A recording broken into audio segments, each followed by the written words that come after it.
Well, good afternoon, everyone. It's a couple of minutes before. Hang on just a sec. Okay. It's a couple of minutes before the presentation, and I just want to see, can you see this? Is it sideways on your device, or is it where facing up and down? I don't know. Okay. If someone could just let me know if I need to rotate the phone, that would be wonderful. Vertical, not horizontal. Uh-oh. Okay. Thank you, Michelle. How's that? Is that better? Okay. Very good. Okay. Thank you. Okay. So now that we've got that out of the way, starting just a little bit early, I hope your afternoon is going well. Just wanted to do a couple of things. Thank you, Michelle. Just wanted to get a couple of things out of the way. Of course, if you're finding this, it's on Facebook Live under my Common Core Diva page. I also have one that's called U.S. Parent Call to Action. I usually cross-post my articles and research there. The Common Core Diva one is geared more towards our anti-Fed ed warriors. The U.S. Parent Call to Action, of course, is for parents. But I also have had some legislators who have also reached out to me through that as well. Okay, you can find me on usa.life under Common Core Diva, of course on Twitter at Common Core Diva. I'm over on MeWe as well, but I'm on there as my original name, which is Lynn Taylor, so you can find me there. And I'm also part of the local activist group, and I'm also there under Lynn M. Taylor. So you can find me on those different platforms.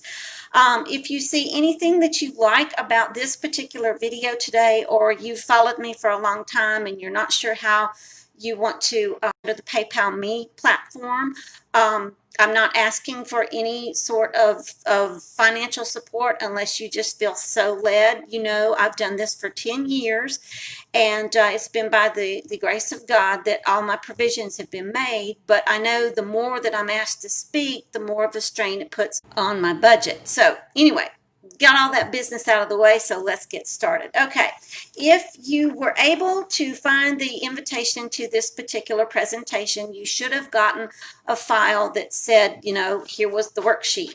So here's our worksheet that we're going to use. I believe the one that I sent you was nice and colorful. This one is in black and white, and you'll see that it is a gingerbread figure, okay? And up at the top, it's going to read, Profile Your Child. And what I want you to do where the name is I want you to write in a name. So let's go ahead and we'll write in a name, and we're going to do this interactively. Now, if you were not able to get the particular worksheet, if you'll just take a piece of paper and write up here, Profile Your Child. I want you to use one of your children's names. I'm going to use my name on this. And then you can just, you know, draw a little gingerbread figure, okay? Now, if you have more than one child, of course, you would want to go back and do this for every child that you have.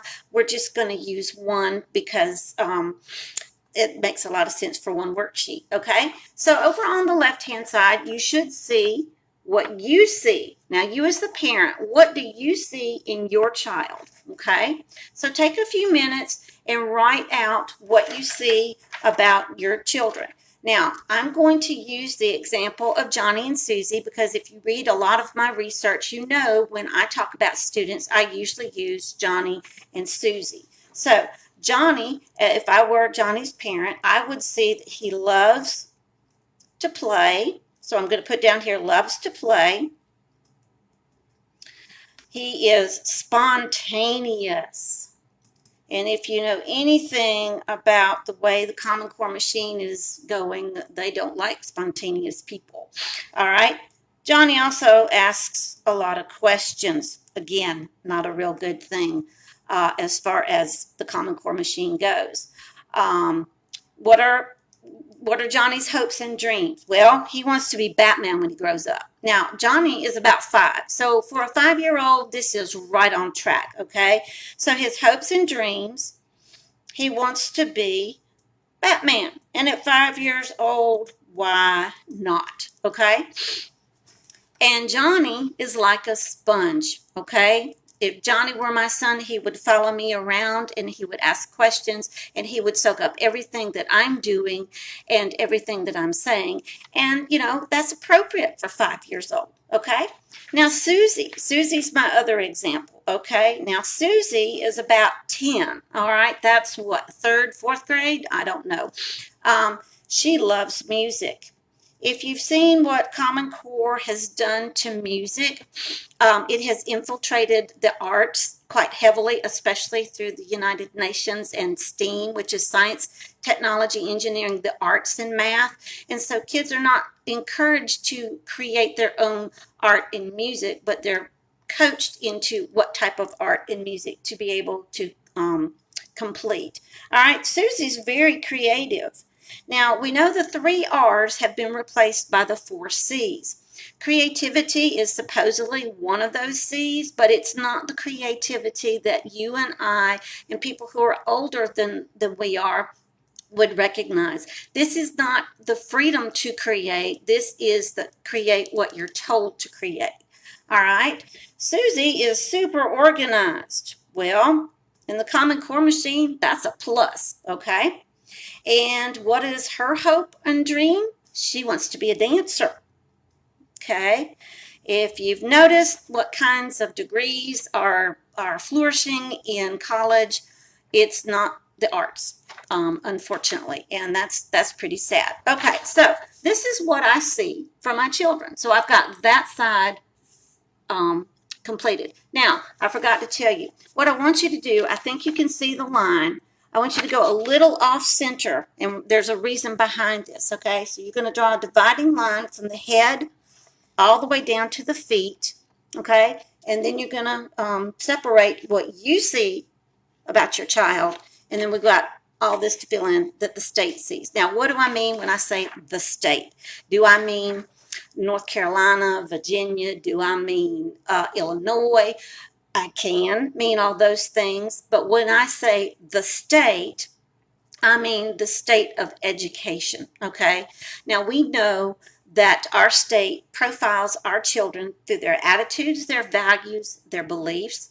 We know that there are probably about 1,400 personal private data points that are profiling our children, not because they want Johnny and Susie to play Batman or to dance or to embrace all the questioning and all the organization they've been given. They want to conform Johnny and Susie into compliant workforce data tracked human capital. That's the reason why the state wants access not just to public schools and profiling children, but private schools, parochial schools, hybrid schools, charter schools, magnet schools, IB schools, and even home schools. Now, how would they be able to do this? Well, if you've noticed, we have, through the Every Student Succeeds Act, mandates that put into place, and we're seeing this play out in the states, in-home visits. We're also seeing that if a parent is found to be educationally neglecting their child, the state, as in the state you live in, can come in and intervene.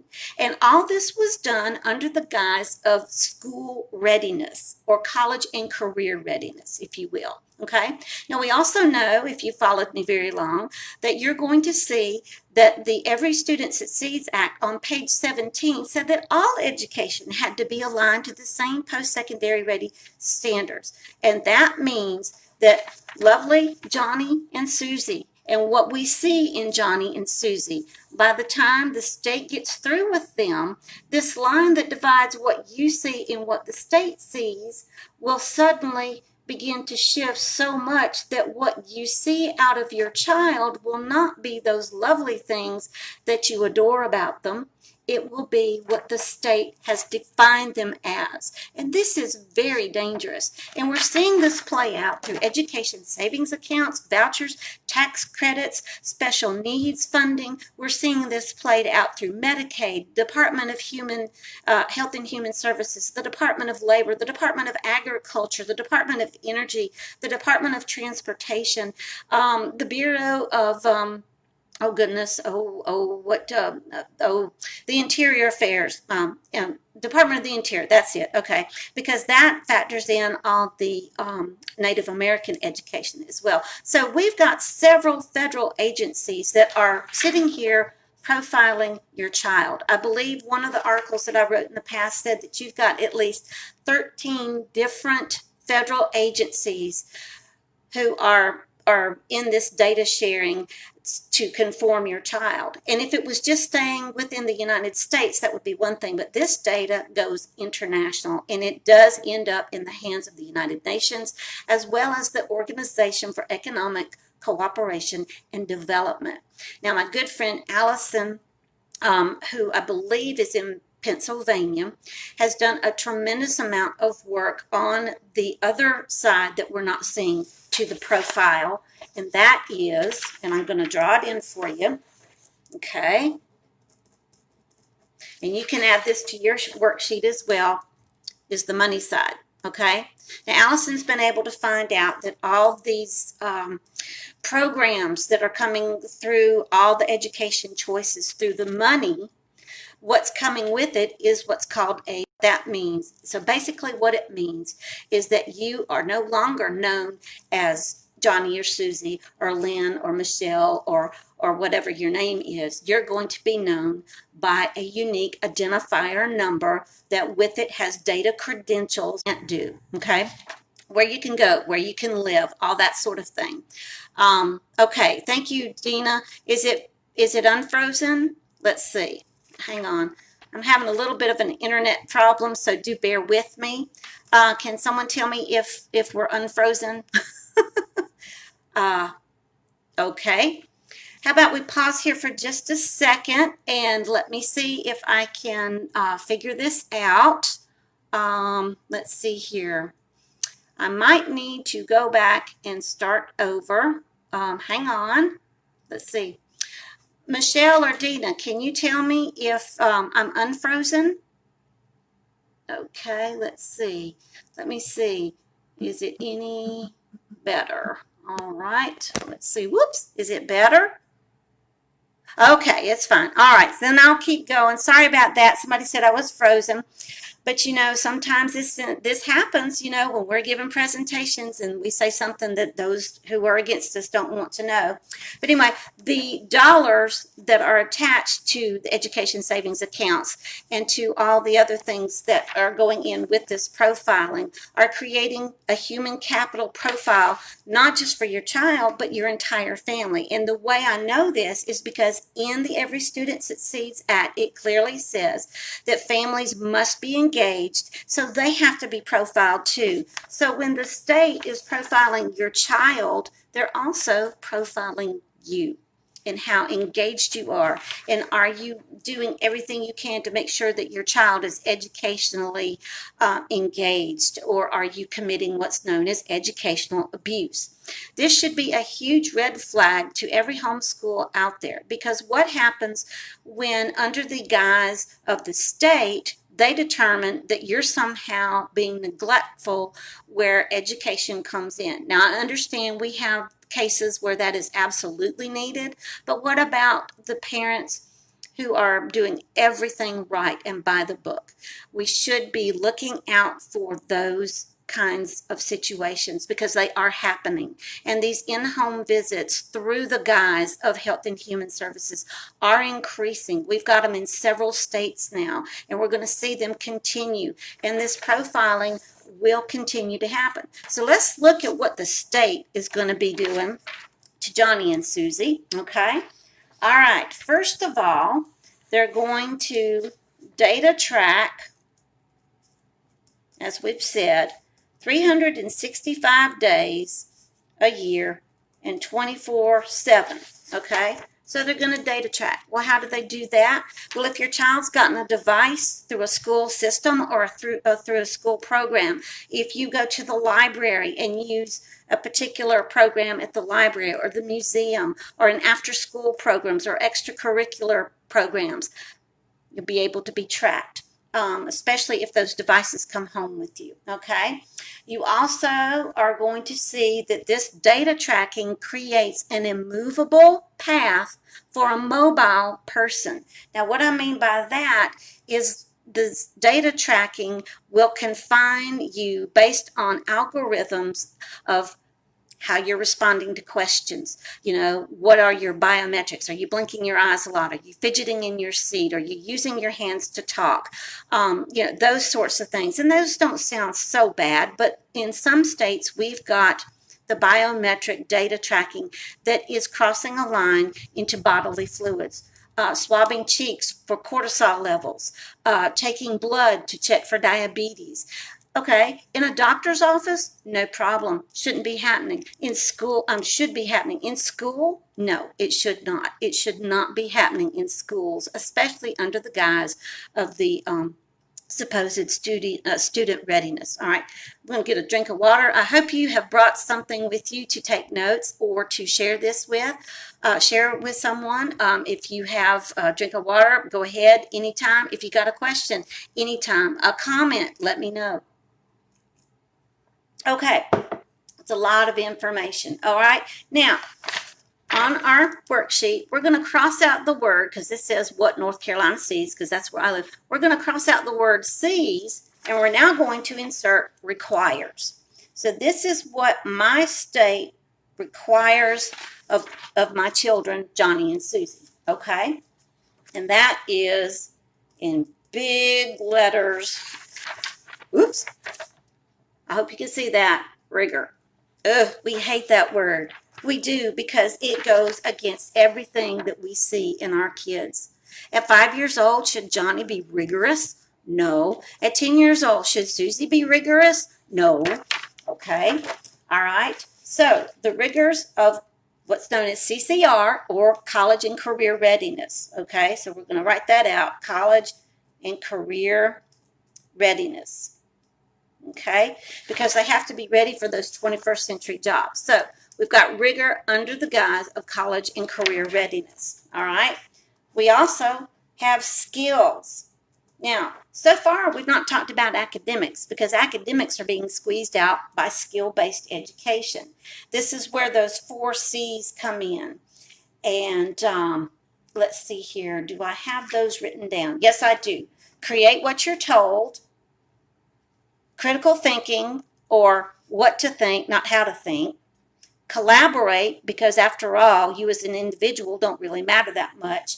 And communicate, especially online, because if you can communicate online, you can be tracked. Okay, so those are your 4 C's now. All right, now the 4 C's have killed the 3 R's, all right, which we know we're reading, writing, and arithmetic. Okay, now the 4 C's. All right. Here's another thing that's a skill. It's called innovation.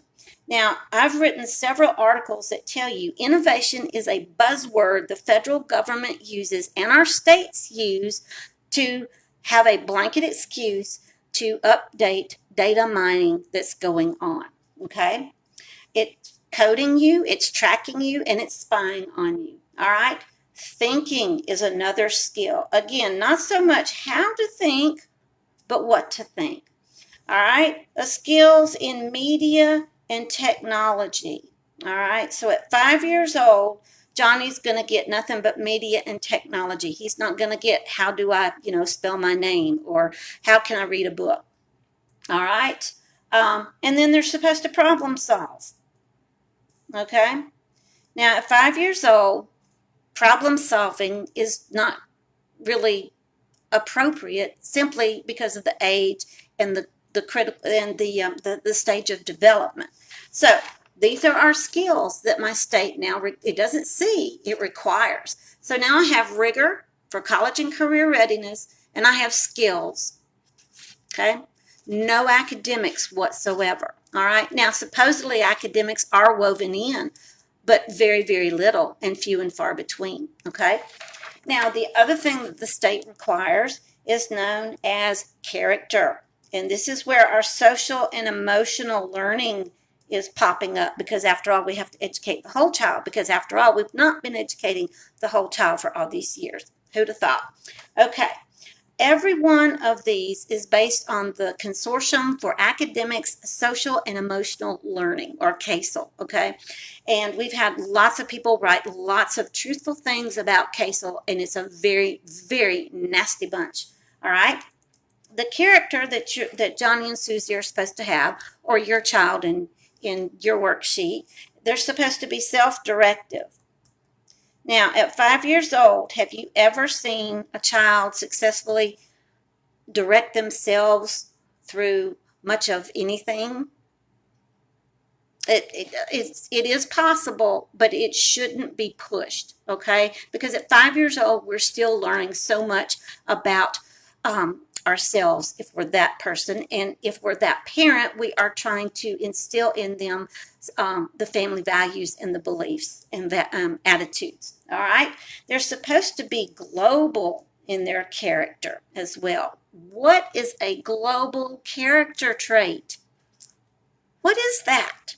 This is where it's the collectivism, okay, or the collaboration, if you will, okay, because again, as a person, you don't matter near as much for your personal gain, but a collective gain, all right?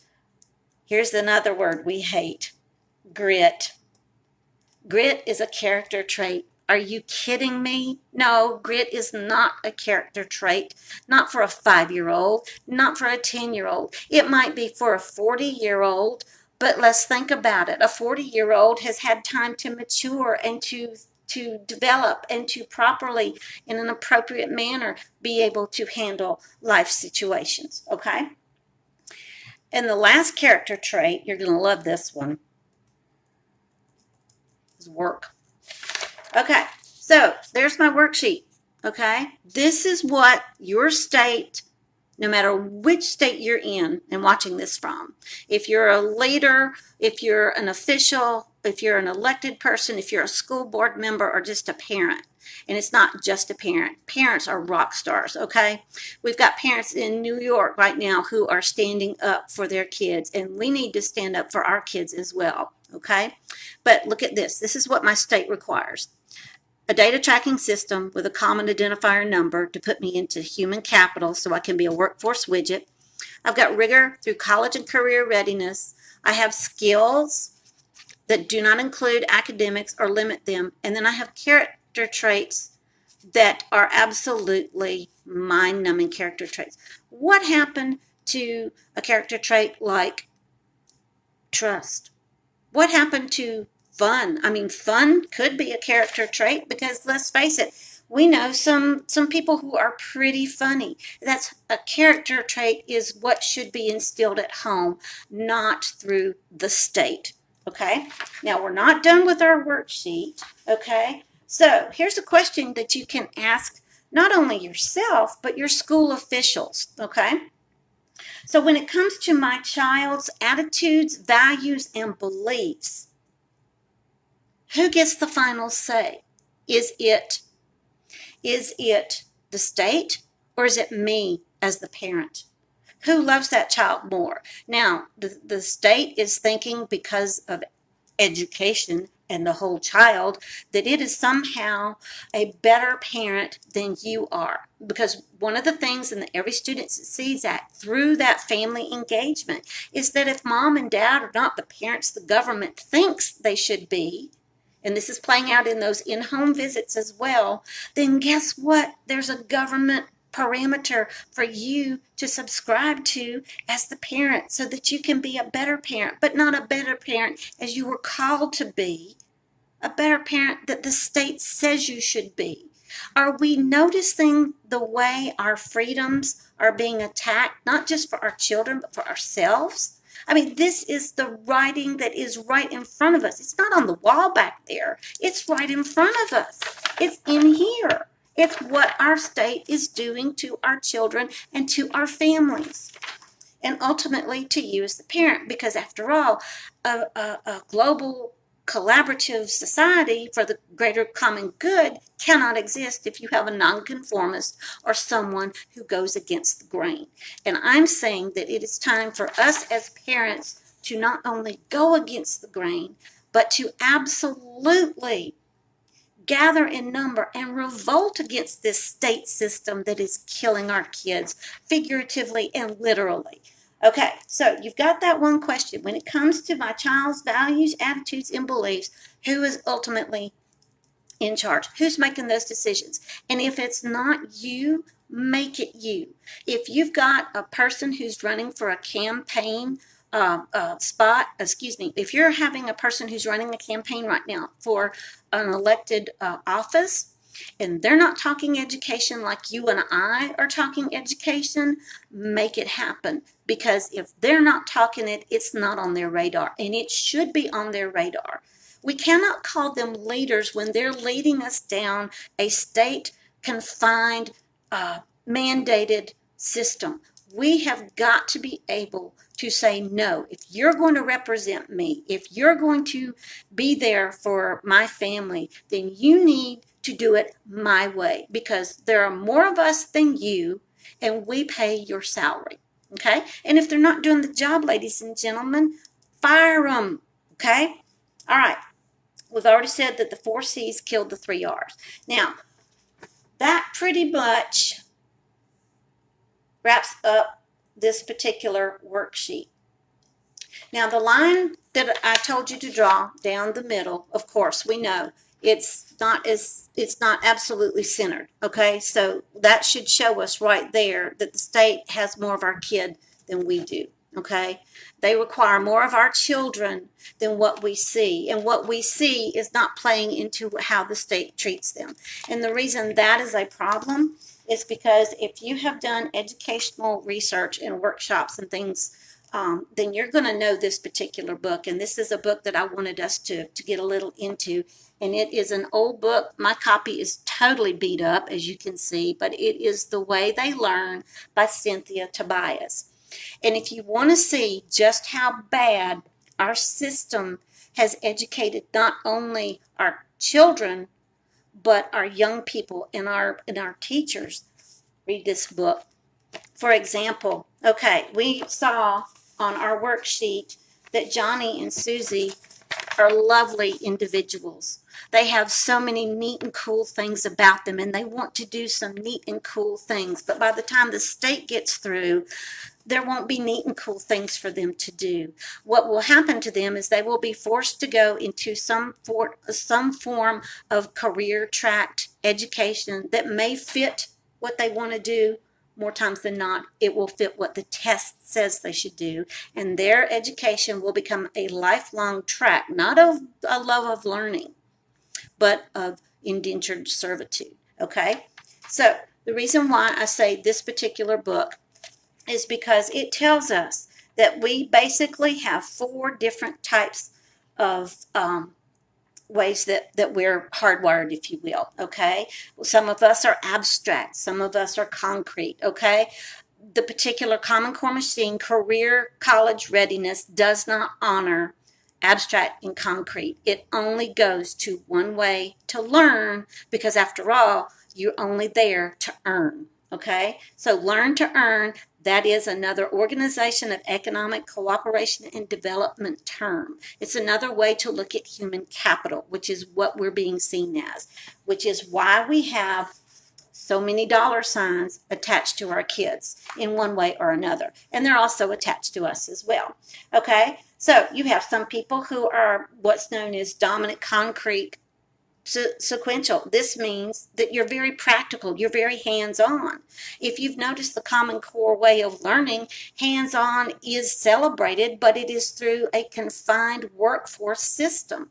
Okay, well, what happens if I'm random or I'm abstract? You know, I think outside of the box, as the term goes.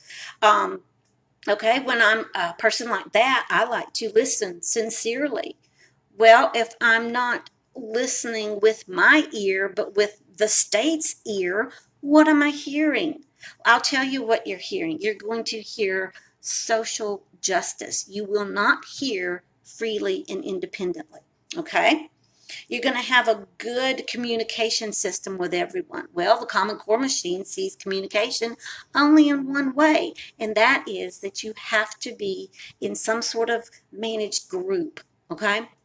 All right. Now, what does a person who is a concrete or abstract person, what does their room look like? Now, with these in-home visits, people are going to see how you live, and they're going to be able to make judgments based on how you live. This is, again, the state, not the freedom of your family. All right, for someone who is random, their room might be a tad messy, okay? But guess what? That's okay. That's how they are made. They know everything is in its place, whether you realize it's in its place or not. But what happens when the state comes in and they see this? They're going to assume it's a dirty house. State assumptions on personal choices? Really? Yeah, really. Okay? And through the guise of education. All right? Well, all right. Let's see here. What else can we see? Oh, let's see. Here's another one. All right.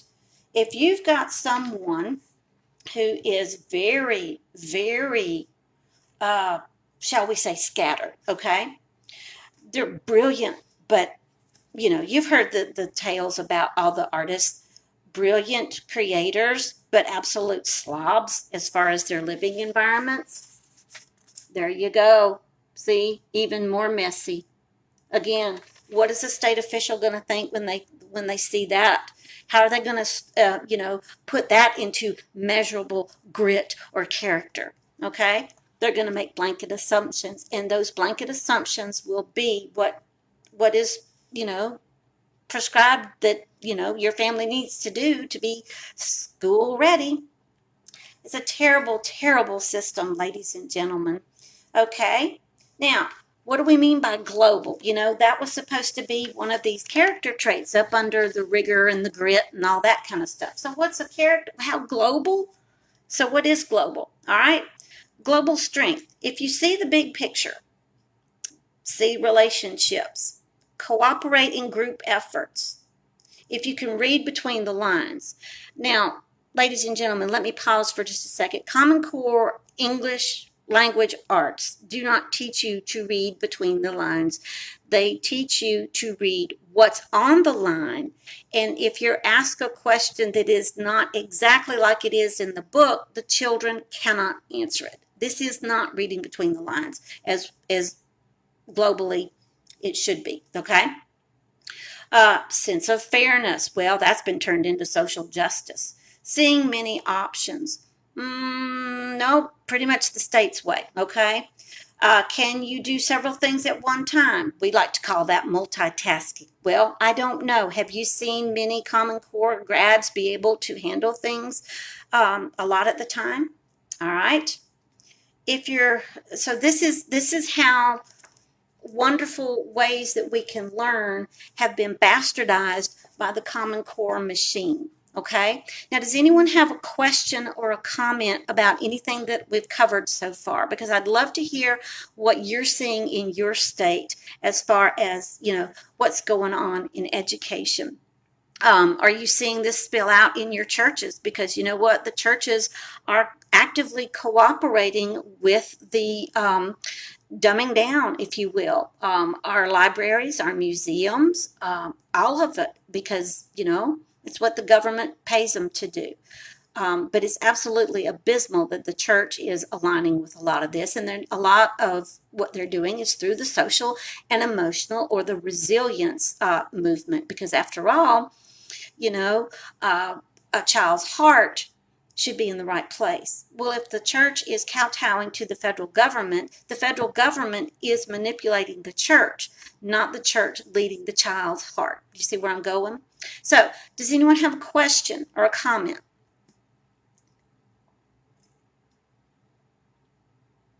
Is there anything I need to go back over for you? Okay. All right. So, we've got elections coming up. Again, if your candidate is not making education the issue that it needs to be, and I hope in all seriousness you will see with our worksheet that this is very, very serious. We should be seeing what we see in our child absolutely blossom over what the state requires, okay? we are the ones in charge. We are the ones who are supposed to be protecting our children. It is not the state that needs to be in charge. It is not the state who gets to define. Yet we're allowing this to happen. So with your candidates, ask them the tough questions. Ask them why. If they supported Every Student Succeeds Act, then don't vote for them. It's that simple. If they have bought into the college and career readiness is not Common Core, give them a quick tutorial that it absolutely is. And how we know that is if you'll go back and look on your Race to the Top. Okay, Jill asked, can we post the picture so you can read it? Okay, I will absolutely do that. If you were able to do this, Jill, I gave a blank sheet so everyone could fill it out, but I can go back and put a poster. I can go back and do a screenshot of this and absolutely post it, okay? I do this in speeches that I give in different states. So far, I've done this for 2 different groups, and they've absolutely loved it because it's one thing to talk about all this, but when you start putting it on paper so people can see this is what's happening to my child or my grandchild or, my neighbor's kid or, that sort of thing, it really makes a difference. So thank you, Jill. Yes, I will post a picture of that. Let's see. So if candidates are not making this the issue that it needs to be, okay, make it part of something that you're saying, we the people demand you do something about this. And the only way we're going to fix any of this is, first of all, we've got to revolt. We've got to repeal the Every Student Succeeds Act. It's not going to matter who we elect as long as the Every Student Succeeds Act and federal laws like it are in existence. This kind of grinding our kids down from what we see to what the state requires is going to keep happening. Those laws would include the Workforce Innovation and Opportunity Act. Now, that one probably will not be repealed because that is through labor, not necessarily education. But if you'll remember, the education savings accounts, the unique identifier numbers, the money that's coming in is taking the data from education and the data from labor, and it's marrying it so that your child can be tracked from education, no matter what choice, all the way through their life's work. So in other words, what Anita Hogue has told us so many times about the cradle to grave is actually happening. All right. Michelle has asked about thoughts on the proposed merger of labor and education departments. Excellent point, Michelle. We are seeing this happen more and more. My article yesterday actually was about how another aspect of this is playing out through the Trump administration, and that is through his initiative for opportunity zones. Well, Betsy DeVos has taken that particular initiative, and she's proposing that we incorporate this into the Department of Education because, after all, the workforce has to be properly educated. Now, because this is a proposal, we have until August the 28th to respond on the Federal Registry about whether we support this or whether we don't. Now, when I posted the article yesterday, I gave you a direct link to this Federal Registry document so that you could comment. It's been out since late July. There's only been 4 people who have responded, and most of them are going, we don't need this. We absolutely don't. But the reason why we're going to continue to see Ed and Labor unite and possibly merge, it has been reported that they've already merged. Principle-wise, yes, they have merged, but federally and unofficially, no, they've not merged. But we're going to see it continue until it actually happens. And the reason why we know that is because when DeVos went down to Argentina at that last G20 summit, she signed on behalf of you and I as parents and taxpayers something we never allowed her or said we wanted, and that was documents to support global workforce education, which will take education and labor and absolutely unite them. And the reason why the G20 is doing that is because it is in full support of the United Nations Sustainable Development Goals. Now, quality education for all, and I use quality very loosely because it is exactly what we're seeing, and that is what our state requires as far as rigor, as far as skills, and as far as grit, okay? And I'm going to zoom in just a little bit for you so you can see that, all right? They're going to require that because that's under goal number 4, which is quality education. Well, the labor part, you can find that in Sustainable Development Goal number 8, which is decent work for all. And I've written extensively on how both of these goals are being pulled together. So thank you, Michelle. Very good question. All right. Does anyone else have anything that you want to point out? I mean, what are you seeing in your state? I'm seeing the education savings accounts being thrown around like it's, you know, the greatest thing since sliced bread. And what is not being shared is the truth. And the truth is the education savings account, as Allison has pointed out, are simply a financial tool to turn education into a commodity. Education is supposed to be a privilege, not a commodity. It's not supposed to be a marketable, a measurable skill, okay? It's supposed to be an increase in knowledge. And so this is what is very important. And going into our presidential elections, ladies and gentlemen, if you have not seen my Prudence File series, I took 5 articles to detail the education platform for every one of the presidential candidates, including our current president.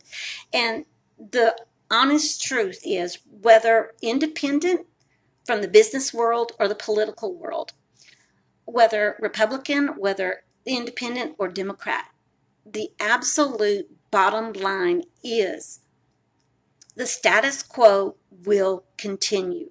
And that's egregious. That is criminal and it's treasonous. And why in the world we are seeing this is because the work that's been laid as far as a foundation to take our nation from the greatest and freest into a member state has been going on for many years. And if you've not gotten this particular resource, and let me see if I can find it. Okay, and this is available through Lighthouse Trails Publishing, and I'll give you the information for that. But if you've not seen this particular book right here, okay, it's called it's called A Common Core for a Global Community. All right, and I have referenced this particular book so many different times. And the lady who wrote this particular book has detailed the 100-year history behind what we are seeing play out. And it's if you've not read it, you need to, because it doesn't start at Bill Gates in 2004. It started way before then. Bill Gates in 2004 helped it along a tremendous amount, though. You can get this particular booklet, and let me show you again. It is called the Common Core for a Global Community, and it's written by, and I'm going to spell her name, BERIT KJOS. I have no idea how you pronounce that. Okay. And you can get it through Lighthouse Publications.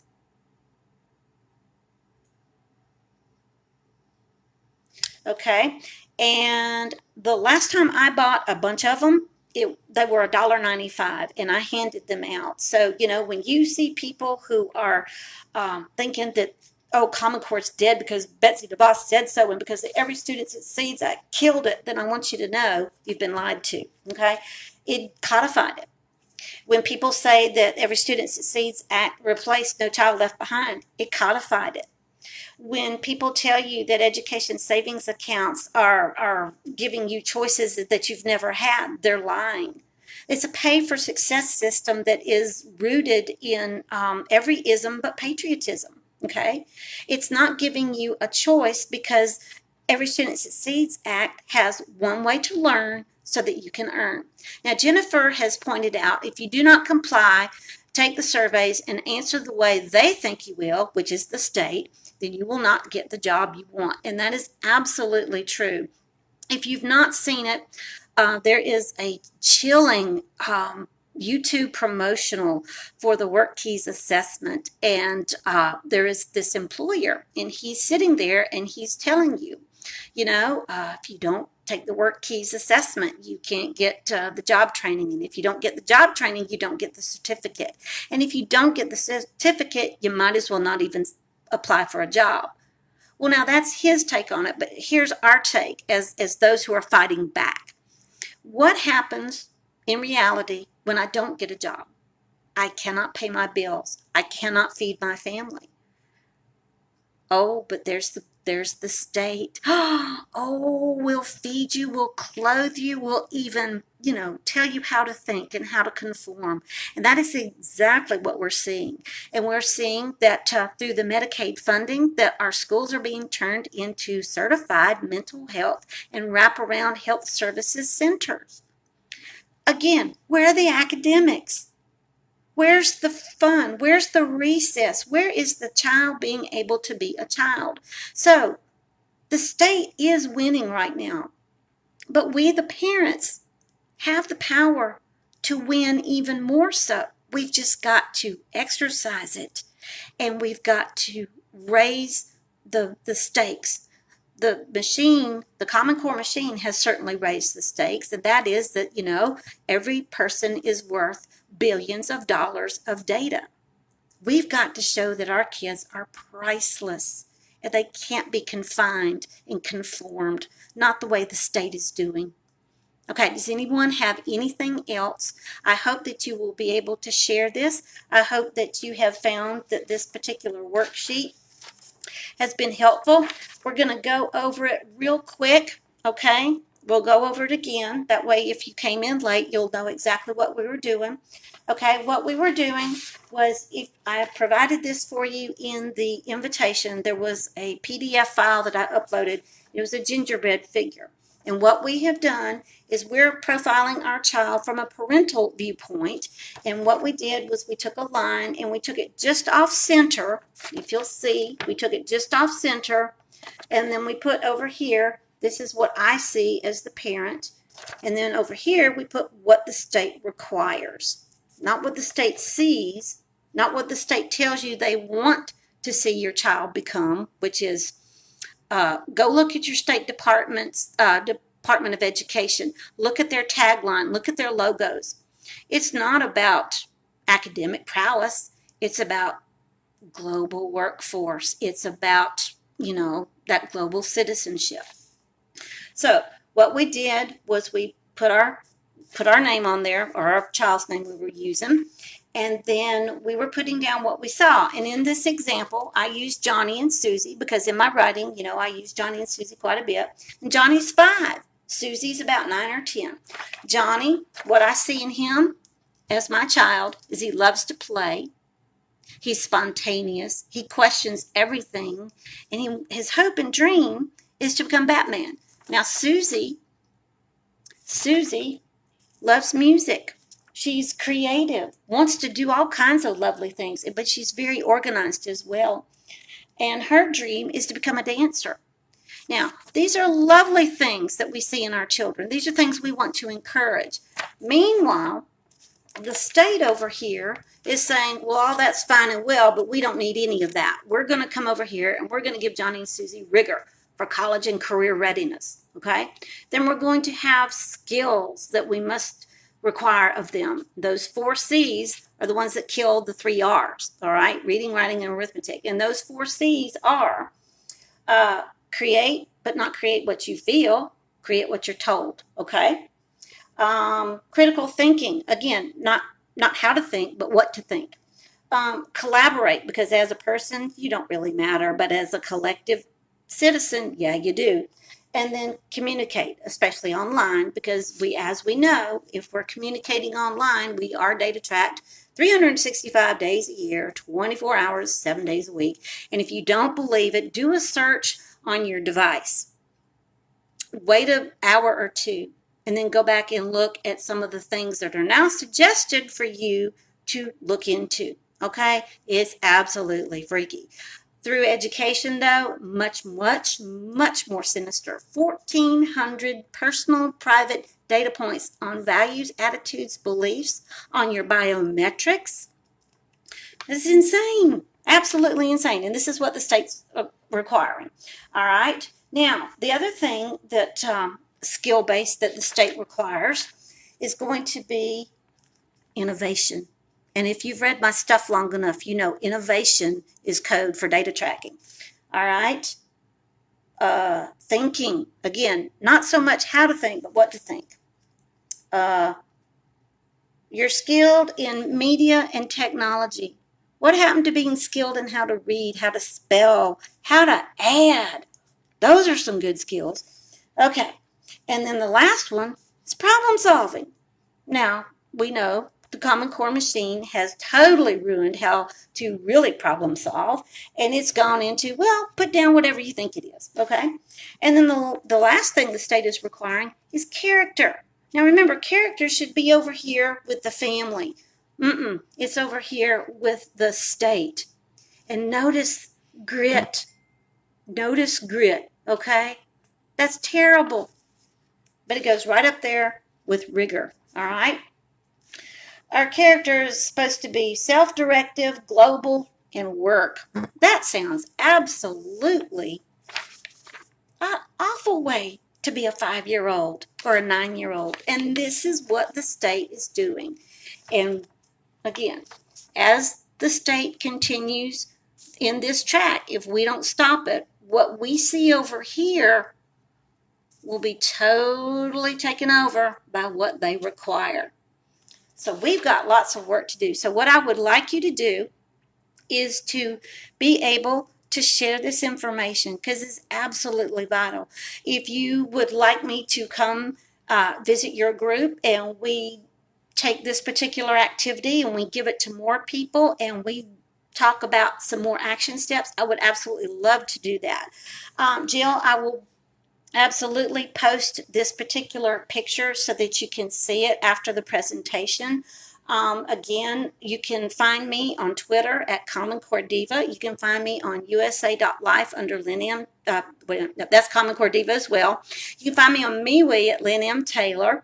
And then I'm also on the localactivist.org system, and that is under my name as well, which is Lynn M. Taylor. Of course, you're seeing this on Facebook under Common Core Diva, but you can also check out my other page, which is called U.S. Parent Call to Action. I urge you to take this particular information, give it to those people who are running for office, because you know what? Either they know what's going on and they're complying, or they've been misinformed. And it is our duty as a citizen, and especially as a voter, to give them the truth. So I thank you for tuning in. Share this all you can, because you know we are the protectors of our kids, and it's up to us to save our children. As my dear friend Dr. Rosemary has said, you know, we have to save one child at a time.